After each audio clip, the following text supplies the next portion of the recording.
Olá! Nessa aula eu vou falar sobre os principais conceitos e códigos que se encontram nesse material chamado JPA Hibernate, de Thiago Faria e Normandes Júnior, da AlgaWorks. Vamos começar. No arquivo readme.md do projeto do Eclipse, que se encontra no repositório, estão descritas as informações que falaremos sobre hoje e também sobre o projeto. Então aqui a gente vê que o driver MySQL foi adicionado a esse projeto do Hibernate 2. O driver MySQL você pode obter nesse endereço, foi aqui que eu peguei. As bibliotecas do Hibernate foram adicionadas diretamente do diretório onde eu fiz o download, porque são muitos arquivos. Você vai precisar adicionar no projeto os arquivos da pasta /lib/required. Esses arquivos não estão nesse repositório. Você pode obter o Hibernate no site hibernate.org. Só para mostrar aqui, vou acessar as propriedades do projeto. A gente pode ver aqui no Java Build Path, no Class Path, todos esses arquivos aqui são do Hibernate, com exceção aqui do MySQL Connector, que é o driver do MySQL. A seguir estão descritos quais exemplos que estão nesse projeto sobre os quais falaremos. Então existe um exemplo mínimo que traz a classe veículo e uma classe testar veículos, que faz o teste dessa classe veículo. Existe também uma classe chamada testar veículo desanexado, onde vamos falar sobre a desanexação e a sincronização de objetos. Temos também o exemplo onde a gente vai mostrar a composição e agregação, a relação de 1 para N, com as classes veículo com dono, o proprietário, que é o dono desse veículo, e um programa para testar esse proprietário. Falaremos sobre o relacionamento N para N, utilizando as classes veículo incrementado, o acessório, e aí nessa relação entre as duas é que nós temos essa multiplicidade. E a classe testar veículo incrementado. E por fim, um teste de herança, com as classes pessoa, funcionário e cliente. E o programa testar herança, que faz o teste desses recursos. Alguns outros conceitos que existem nesse livro, mas não estão demonstrados aqui com códigos, que eu vou falar agora nesse momento, é o seguinte, sobre objetos embutidos. É quando você utiliza mais de uma classe para representar uma única tabela. Então, às vezes, informações de duas classes, né, que poderiam pertencer a duas entidades diferentes, estão em uma única tabela. Então, se você não quer criar ou não pode, às vezes porque é um sistema legado, você pode criar mais de uma classe se referindo à mesma tabela. Há partes diferentes dessa tabela, há atributos diferentes dessa tabela. Uma parte dos atributos fica numa classe, uma parte dos atributos fica em outra classe. No relacionamento 1 para 1, você pode utilizar objetos embutidos. Então, esse é um conceito que tem no livro e tem alguns códigos descritos aqui, mas que eu não vou mostrar aqui. Existe também um conceito de estratégia de carregamento de dados, onde as informações são carregadas nos objetos em dois momentos distintos. A primeira estratégia é a lazy loading, é um carregamento tardio, né, mais preguiçoso, né, que consiste em que os dados são carregados no objeto apenas quando se acessam os métodos GET. Então a consulta é executada, mas as informações não são ainda trazidas. Né? Na verdade, a consulta só é executada efetivamente quando o método GET é chamado, e aí nesse momento as informações são colocadas no objeto. Em outro momento, em outra forma, outra estratégia, tem o carregamento de dados eager, um carregamento antecipado, ansioso, né? Que esse carregamento é realizado quando o objeto já for buscado ou localizado. Ou seja, quando eu peço para executar a consulta, ele já executa e já carrega os dados no objeto. Ao contrário da lazy load, que só carrega os dados no objeto quando eu acesso esse dado através do método GET. Outro conceito que tem no livro são operações em cascata, também é muito útil, né? Então, quando você vai fazer a declaração na classe, por exemplo, uma classe que tem relacionamento 1 para vários, você pode usar, por exemplo, o tipo de relação de cascata persist, ou seja, ele vai persistir, quando eu persistir um objeto que ele tem outros objetos dentro dele, né, relacionado, por exemplo, com agregação, e esses objetos não foi solicitada a gravação explícita deles, quando eu solicitar a gravação desse objeto principal que contém os outros, todos os outros também serão persistidos. Então esse tipo de declaração faz com que isso aconteça.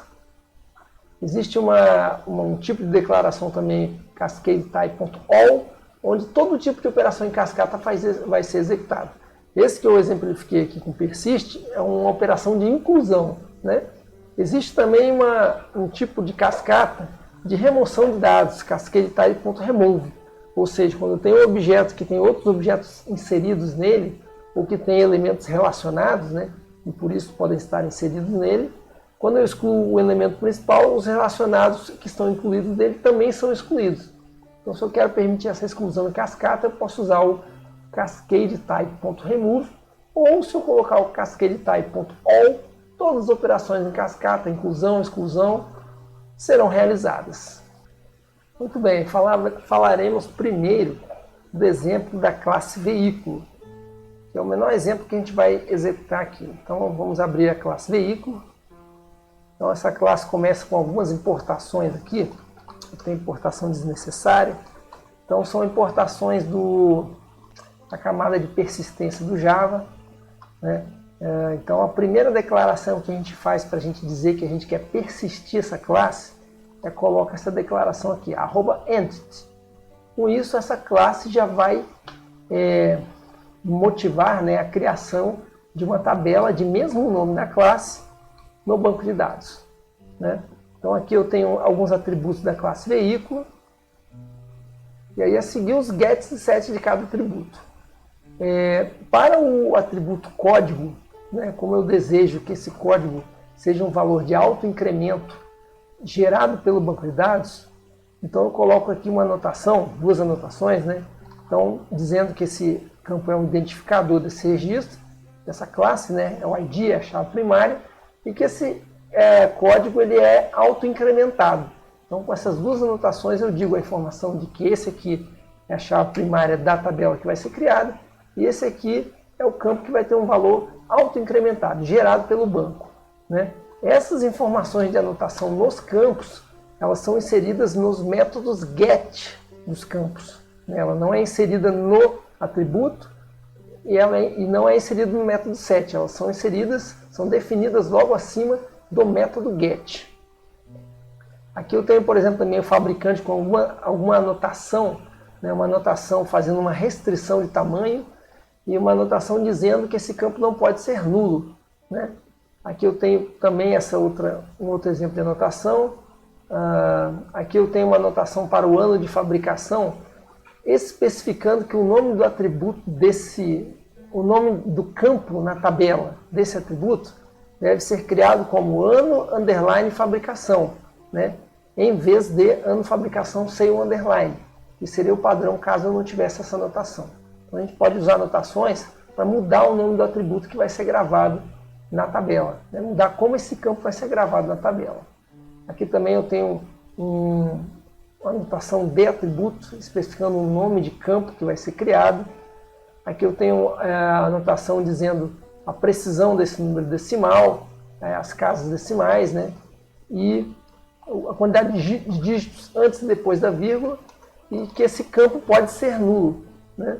Então são informações adicionais que eu coloco no campo. Caso eu queira, eu posso não colocar nenhuma anotação no campo e ele vai seguir as especificações padrão, certo? Então vamos olhar agora aqui o programa que faz o teste dessa classe veículo. Então a classe de teste também faz algumas importações aqui. Muito importante, ela importa a classe veículo, né, que foi especificada. Então vamos ver aqui os comandos que a gente tem para poder fazer esse teste, criar uma instância da classe, fazer a persistência. Então primeiro eu acesso aqui esse gerenciador das entidades, né, simbolizado aqui pela variável manager. Depois eu inicio uma transação, né, toda operação de alteração de dados aqui ela precisa ser circundada por uma transação para que essas persistências seja efetivada. Então eu começo aqui a transação, né? Aqui eu crio um veículo, criei o veículo e coloquei valores nos seus atributos. Para que esse veículo seja gravado, eu preciso fazer as seguintes operações. Primeiramente, fazer a persistência desse veículo, que é utilizado aqui com esse comando persist. Então, com o comando persist, eu efetivo a gravação desse veículo, né? Veja que nesse veículo eu não informo o código desse veículo. Esse código vai ser gerado pelo banco de dados em um campo autoincremento. Aqui eu estou inserindo um outro veículo para poder, quando eu fizer a listagem aqui mais abaixo, poder aparecer dois veículos, né? Mas é de forma similar ao veículo de cima. Aí aqui eu só coloquei como anotação, mas quando a gente executa o projeto isso aparece todos os comandos SQL que o Hibernate executa por trás para poder realizar as operações, né? Então aqui, por exemplo, ele dá um select num campo de uma tabela de sequência, onde ele controla os números de sequência que ele utiliza para gerar os próximos valores de contador, né? Atualiza esse número aumentando e depois utiliza esse número quando ele vai fazer o insert no nosso veículo. Bom, quando eu fiz a persistência desses dois veículos, agora eu faço tx.commit, ou seja, eu faço uma confirmação da minha transação. Nesse momento os dados são efetivados. Nesse momento o código autoincremento é gerado no banco de dados, ok? Caso eu queira fazer essa confirmação, né, esse sincronismo do objeto na memória com o banco de dados antes de finalizar uma transação, por exemplo, eu posso utilizar esse comando manager.flush, né? Usar o método flush, onde ele faz uma descarga para o disco, acessando aqui diretamente o gerenciador da persistência. Tá? Bom, para listar os dados, eu utilizei aqui um comando createQuery, né, onde eu posso criar consultas, não usando SQL, usando HQL, que é uma linguagem do Hibernate. Aqui no caso eu só estou utilizando uma consulta bem pequena from veículo, ou seja, venham todas as instâncias da classe veículo. Nessa consulta aqui, que é do tipo query, eu tenho um método getResultList, onde eu boto isso numa lista, né? Vai retornar aqui um array list de veículos, e aí eu percorro esse array list, e aí para cada veículo eu listo o código e o modelo. Tá? E aí cada vez que eu vou listando isso, eu estou utilizando uma variável temporária aqui, maior código, onde ele vai sempre pegando esse último código, porque depois eu vou usar esse código para fazer operações aqui. Bom, listados os dados, o que eu posso fazer? Posso usar um comando agora para fazer uma busca de dados. Ó. Então eu tenho, por exemplo, aqui o comando getReference. Então eu dou a referência da classe, que no caso é o identificador, que está armazenado aqui na variável maior código, né? No caso é o último que foi inserido, aqui é o último que existe lá na tabela. Ele pega esse código e manda localizar essa instância que tem esse código aqui, manda localizar um veículo, veículo.class. O que eu estou querendo localizar? Estou querendo localizar um veículo desse código aqui, com esse identificador. Isso é trazido para a variável v. E aí ele dá um system out print aqui, que ele fez essa consulta, né?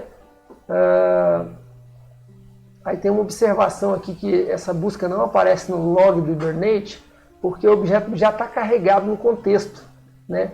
Ou seja, ele foi acessado aqui nessa última variável. Na verdade, ele foi inserido aqui, ó. Na hora que ele foi inserido, esse último objeto que foi inserido é o mesmo que foi procurado lá embaixo. Então, em memória, o objeto já está carregado, então ele não precisa fazer um select para isso. Ok? É o que se chama aqui de cache de primeiro nível, né? Depois a gente vai dar um exemplo de desanexar, descarregar o objeto aqui para a gente forçar esse select, né? Bom, exemplo de atualizar um dado. Então, como a gente vai atualizar, é preciso iniciar uma nova transação, né? Aqui, ó. E aí, uma outra forma de eu trazer uma instância utilizando o método find do Hibernate. Então, eu passo qual é a classe que eu quero achar e qual é o identificador que eu quero achar. Então, já achei aqui em V, né? Provavelmente também não vai executar a consulta, que já está em memória. E aí ele mostra o valor antigo, dá um set valor para um novo valor, né? E aí faz uma efetivação dessa operação com o commit. Então agora eu já tenho um valor novo. Então com esse comando aqui eu localizei o registro, fiz o set e efetivei a alteração. Então eu mudei o valor do objeto, quando eu comito essa alteração ele já atualiza no banco de dados também. Né? Equivalente a executar um comando update do banco de dados. Para excluir, ele utiliza aqui o seguinte: ele utiliza um find para eu localizar esse objeto, né? E aí depois ele pede para o gerenciador de conexões remover esse objeto e dar um remove, né? E aí com isso, quando eu confirmo essa operação, essa transação, aí o objeto é excluído do banco de dados. No fim, fecho o gerenciador e o JPA, fecha as conexões, né? Então vamos executar esse programa agora para conferir seus resultados. Deixa só antes eu mostrar uma coisa. Aqui é a minha conexão do banco de dados. Ó, o banco de dados que a gente vai usar é esse aqui, ebook JPA. Não tem nenhuma tabela criada. A partir do momento que eu rodo o programa de teste de veículos, né, que só utiliza a classe veículos, ó, ele faz uma opção de registros aqui de execução, né? Então, se eu for olhar no banco de dados agora, F5, ó, ele cria todas as tabelas que estão no projeto do Eclipse, tá? Todas as tabelas que estão mapeadas são criadas aqui, inclusive a nossa tabela veículo. O que ela contém? Ó, ela contém aqui código, ano de fabricação, os atributos, né?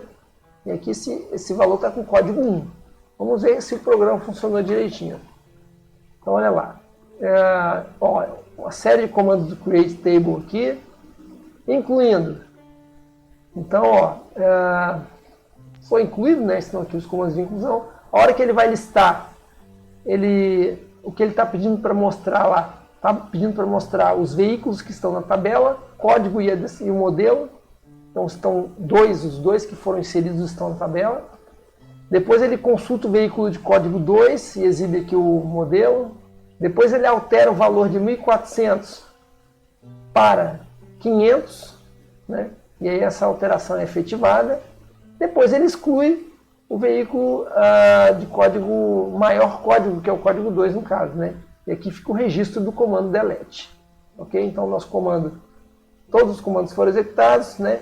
E a persistência desse código de teste foi executada conforme a gente estava esperando, né? Sucesso na execução do programa, do primeiro exemplo. Vamos agora ao exemplo onde a classe vai ficar desconectada do banco e eu vou fazer uma reconexão para atualizar valores, para sincronizar novamente o objeto com o banco de dados. Então nós temos aqui o testar veículo desanexado, onde eu tenho alguns comandos que a gente vai explorar agora. Então, primeiramente, faço a conexão com o banco de dados, vou listar os valores, né, conforme o exemplo anterior, crio a consulta, trago os resultados dessa consulta numa lista, percorro esses veículos, vou exibindo e pego o de maior código, que é o último veículo, né? Na sequência, eu carrego esse objeto, né, esse último veículo, um objeto aqui chamado V, com esse comando getReference.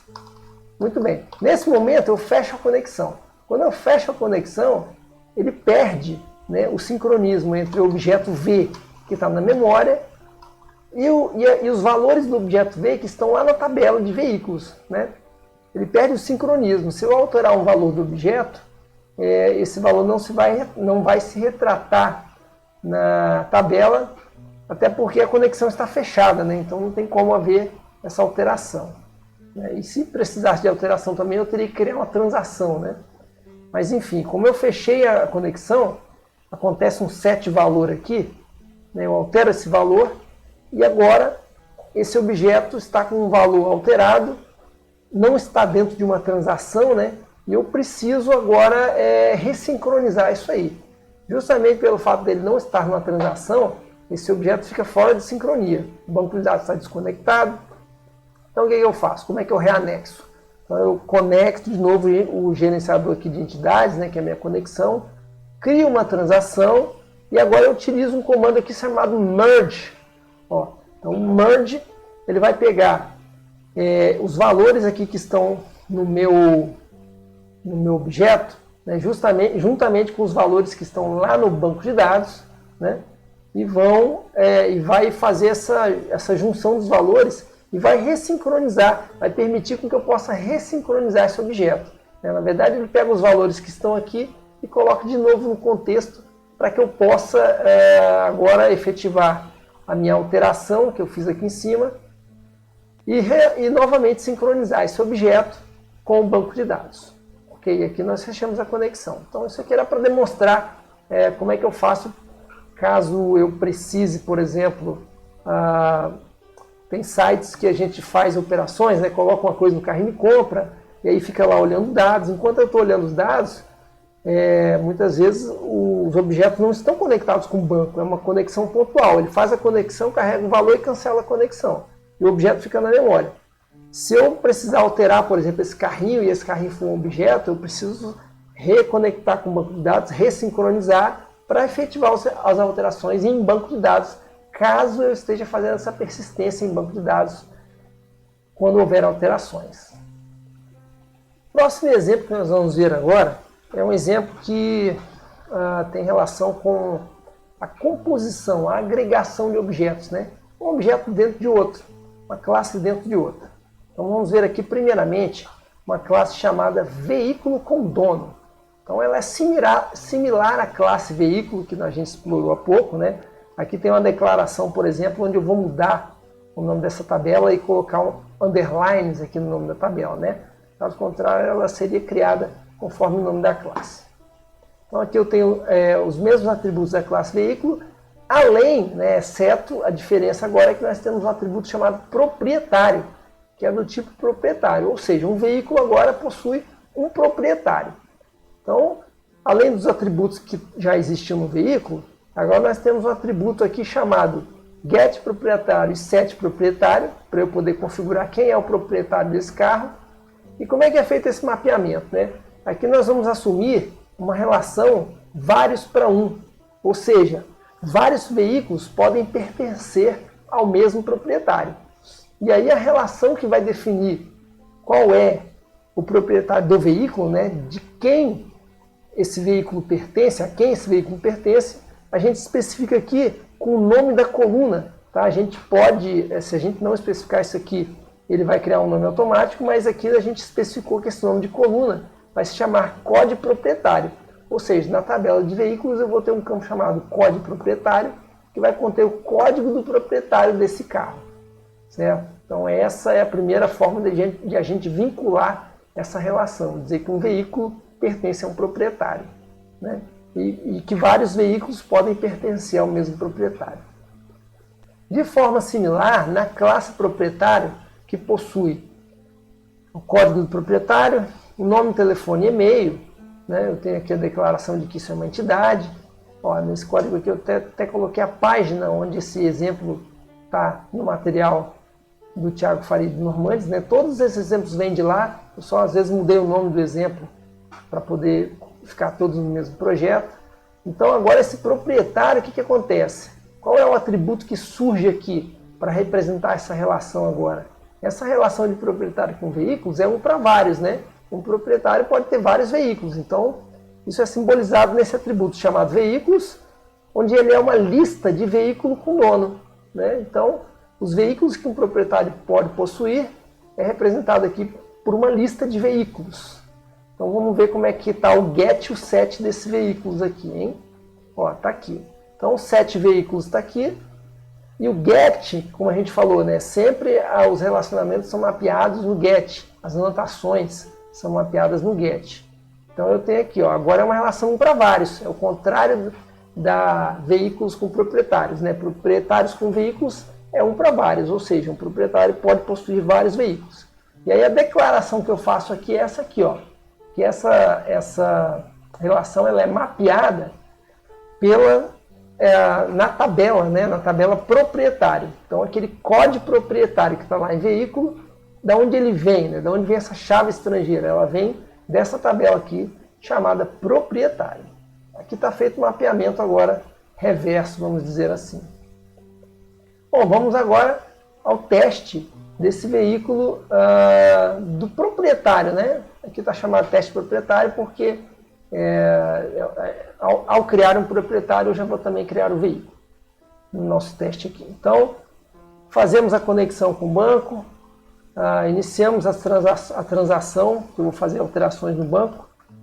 Então, primeiramente eu crio um proprietário aqui, ó, chamado João da Silva, faço a persistência desse proprietário. Tá? É importante eu fazer essa persistência do proprietário antes de criar o veículo, né? Por quê? Para que eu possa aqui gerar o ID desse proprietário, né? Na hora que eu faço a persistência, é que vai ser gerado esse ID, né? Apesar disso estar na transação, e possivelmente se eu mandasse efetivar a transação, ele iria fazer as persistências no momento, né? Mas eu preciso fazer a persistência do proprietário antes de fazer a persistência do veículo, né? Que é o que faz mais sentido. A hora que eu for cadastrar o veículo dizendo que é o proprietário, eu já preciso ter o proprietário gravado no banco, na tabela, para ele saber qual o ID que ele vai colocar na tabela de veículos. Então eu fiz a persistência aqui do proprietário. Agora eu crio o veículo, coloco as informações e aqui, ó, eu digo quem é o proprietário desse veículo, né? Eu não atribuo um ID, eu não faço operações de baixo nível. A operação aqui é de alto nível. Eu tenho o objeto veículo, onde eu digo o proprietário desse veículo é o proprietário P, que é o objeto que foi criado aqui em cima. Peço para fazer a persistência de V1 também, né?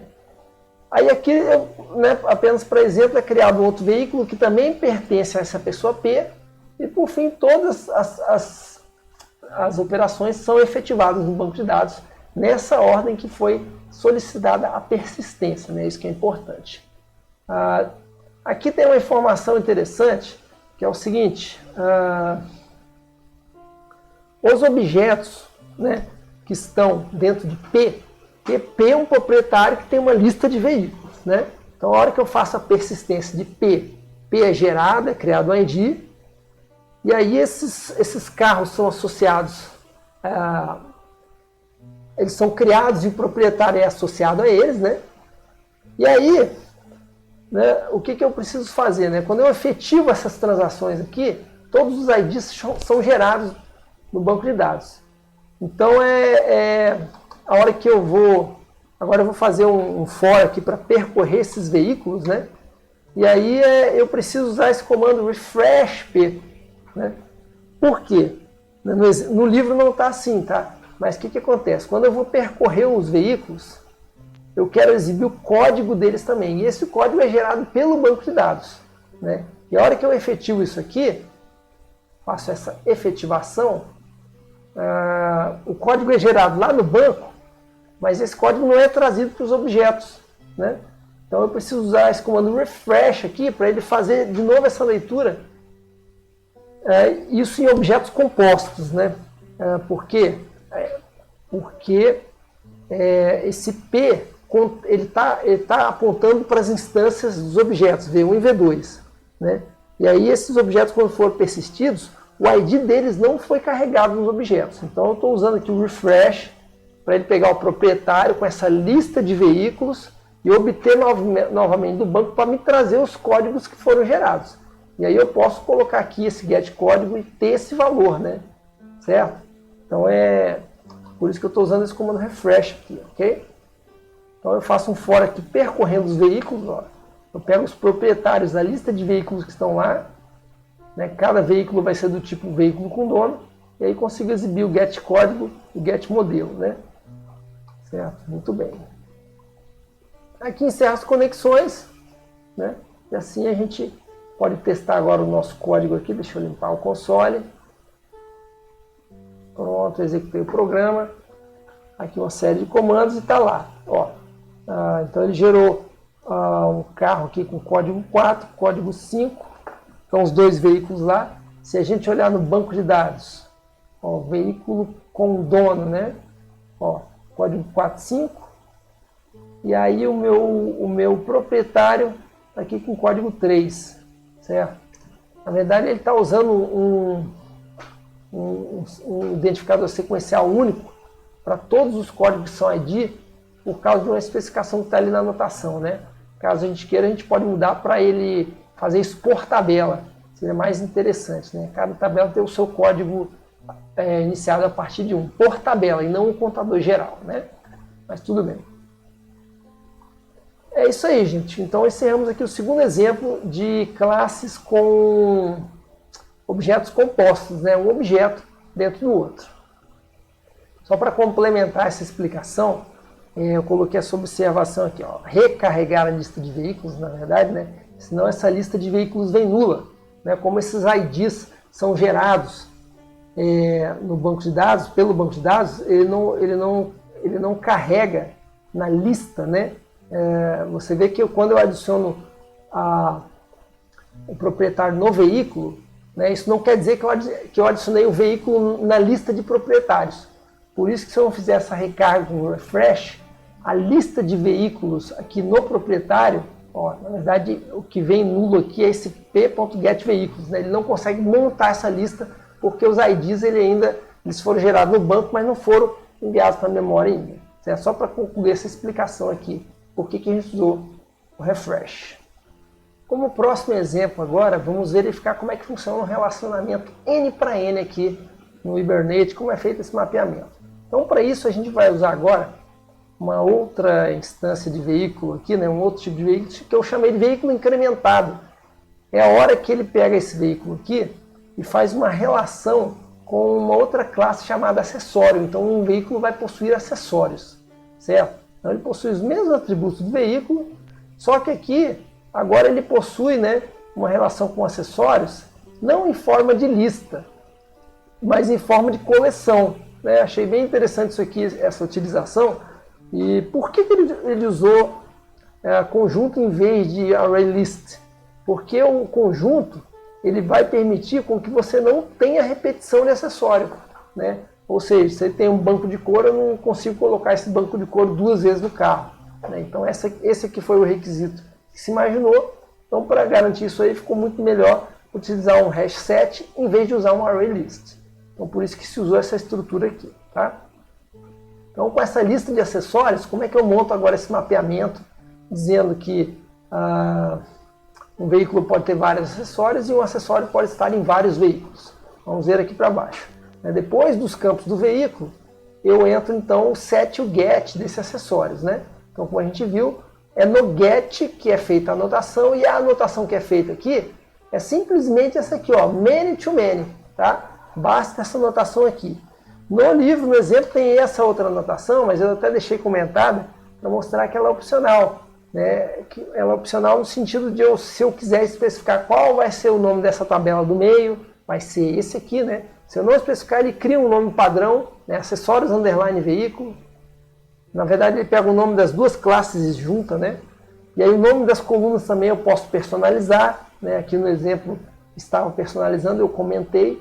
E aí você diz o nome do campo que se relaciona com a classe de K e o nome do campo que se relaciona com a classe de K. No caso aqui era código veículo e código acessório, mas eu deixei comentado. Então a gente pode até ver aqui no banco de dados como que ficou essa relação aqui, ó. Veículo incrementado acessório, tá vendo? Essa que foi a tabela criada, e o nome dos atributos aqui foi veículo incrementado acessório. Ó, o nome das colunas ficou desse jeito aqui, ó. A estrutura está escondida aqui, ó. Estrutura. Olha lá, veículo incrementado código, acessórios código, né? É um nome que às vezes não é o ideal, então por isso que você pode, caso queira, especificar exatamente quais nomes você quer aqui. Bom, vamos olhar lá na tabela acessório, se é necessário realizar algum mapeamento. Está aqui o acessório, então eu tenho aqui os campos de acessório, bastante simples, sem nenhum mapeamento. Pronto, basta o mapeamento lá da classe veículo incrementado para que eu possa fazer esse mapeamento. Bom, vamos aqui no veículo, no teste do veículo incrementado, né? Vamos ver como é que está esse teste aqui. Faz a conexão, inicia uma transação, aí ele vem aqui, ó, cria um acessório, faz a persistência dele. Cria outro acessório, banco de couro, faz a persistência dele. Cria um veículo incrementado, e aí adiciona esses dois acessórios aqui, ó. Agora é interessante que é um pouco diferente do exemplo anterior, né? Agora, o veículo que contém os acessórios, né, ele acessa essa lista de acessórios, é o get acessórios, né? Na verdade não é uma lista, é um conjunto, né? Ele acessa esse conjunto e aí com a referência a esse conjunto ele manda adicionar os acessórios aqui, ó. Então na hora que ele dá o get acessórios, ele pega uma referência para o atributo acessórios de V1. E aí com essa referência já usa o método add para adicionar os dois acessórios aqui e pede para fazer a persistência de V1, né? Claro que antes já foram feitas a persistência dos acessórios aqui em cima, né? Efetiva as operações de inclusão, E pronto, agora é só percorrer os acessórios do veículo 1, nesse for aqui, e para cada acessório que vai estar sendo apontado por essa variável ACS, eu mando exibir o código e uma descrição. Né? Bastante simples esse código de teste. Se eu mandar executar, então, a gente vê aqui, ó. Então, foram criados os acessórios banco de couro e alarme, e esses acessórios pertencem ao carro. Vamos olhar no banco de dados aqui se está tudo ok. Ó. Então, eu tenho um veículo incrementado. Olha lá, foi aquele carro que eu inseri ali, o Civic. Ele é do código 8.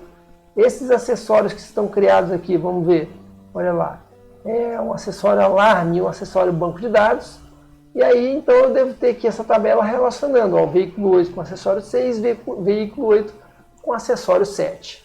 Né? Então, estão definidos aqui os dados para relacionar as instâncias de veículo incrementado e acessórios. Né? Isso é feito uma relação de contém, veículo incrementado contém acessórios, foi feito utilizando-se um conjunto, a estrutura de dados hash7. Por fim, vamos falar agora sobre um exemplo de herança. Então nós temos aqui a tabela pessoa, a tabela funcionário e cliente, de forma que a pessoa é uma superclasse e as classes cliente e funcionário são subclasses da pessoa. Né? Vamos ver primeiro então a classe pessoa, que é a classe superior. Então aqui a declaração de que ela é uma entidade, né, que vai ser persistida. O nome da tabela é uma informação opcional, mas foi especificado aqui. E agora nós temos aqui a informação de herança, olha lá, uma anotação chamada inheritance. E aí eu tenho uma estratégia aqui chamada joined. Né? Eu tenho 3 estratégias que podem ser utilizadas, isso está bem descrito no livro.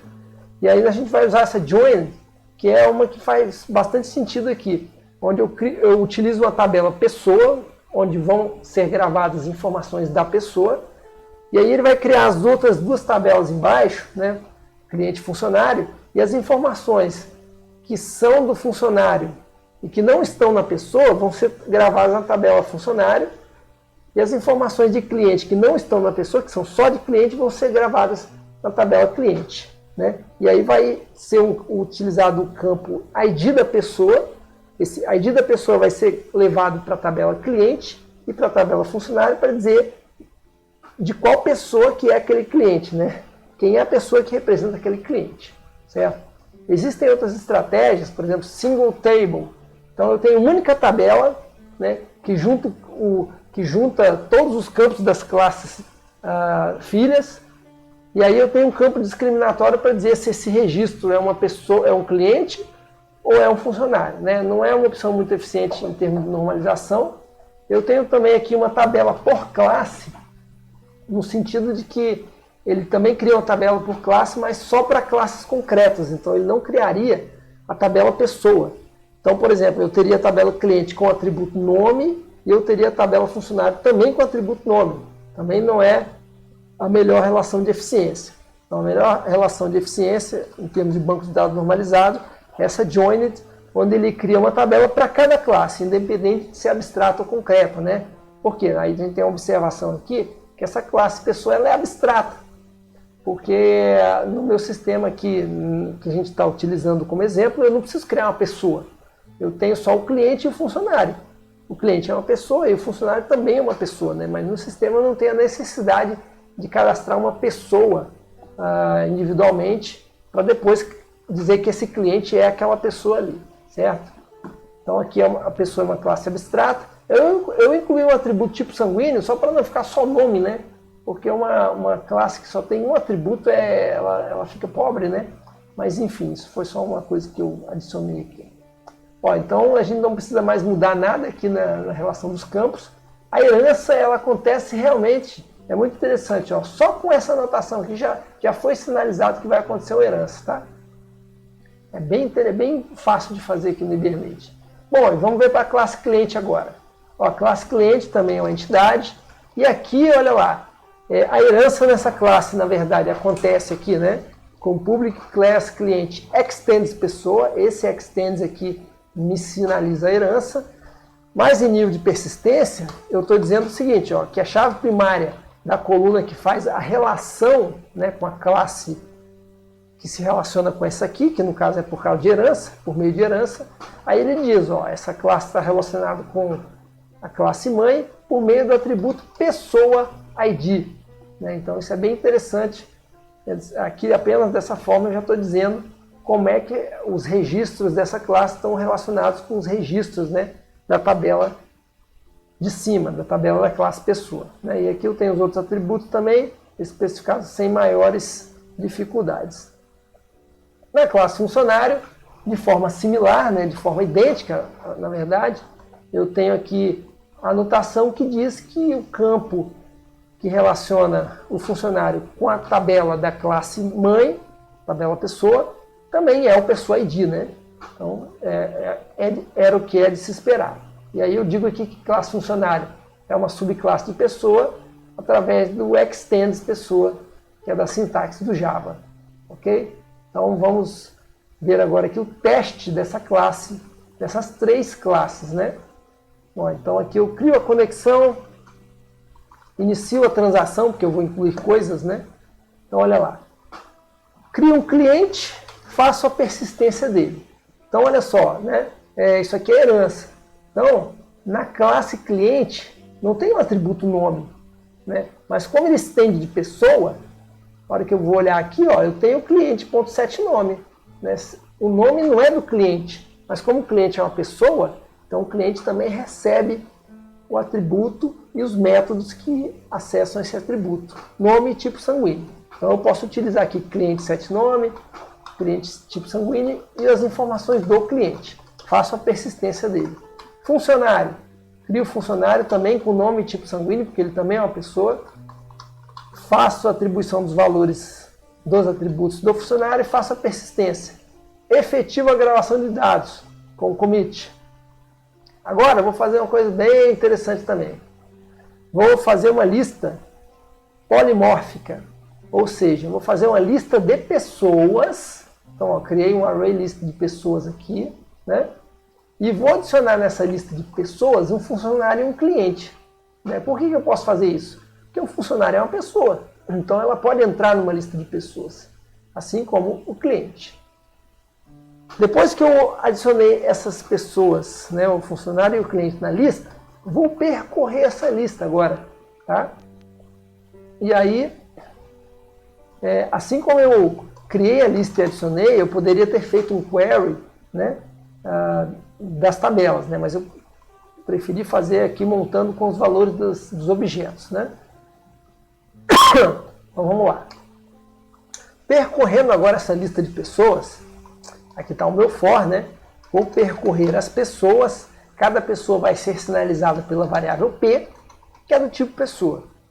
Então enquanto eu estiver percorrendo, eu exibo aqui o nome da pessoa, e aí agora eu faço uma verificação, um if.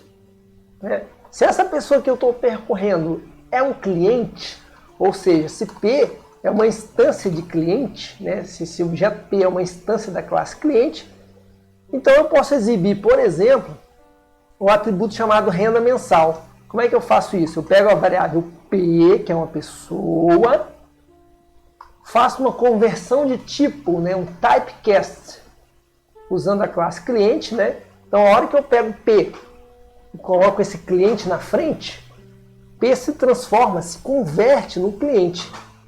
E ele pode fazer isso, porque a hora que esse objeto está sendo apontado por P, ele está sendo apontado por um objeto do tipo pessoa, mas a informação que está sendo apontada não é uma pessoa só, é um cliente.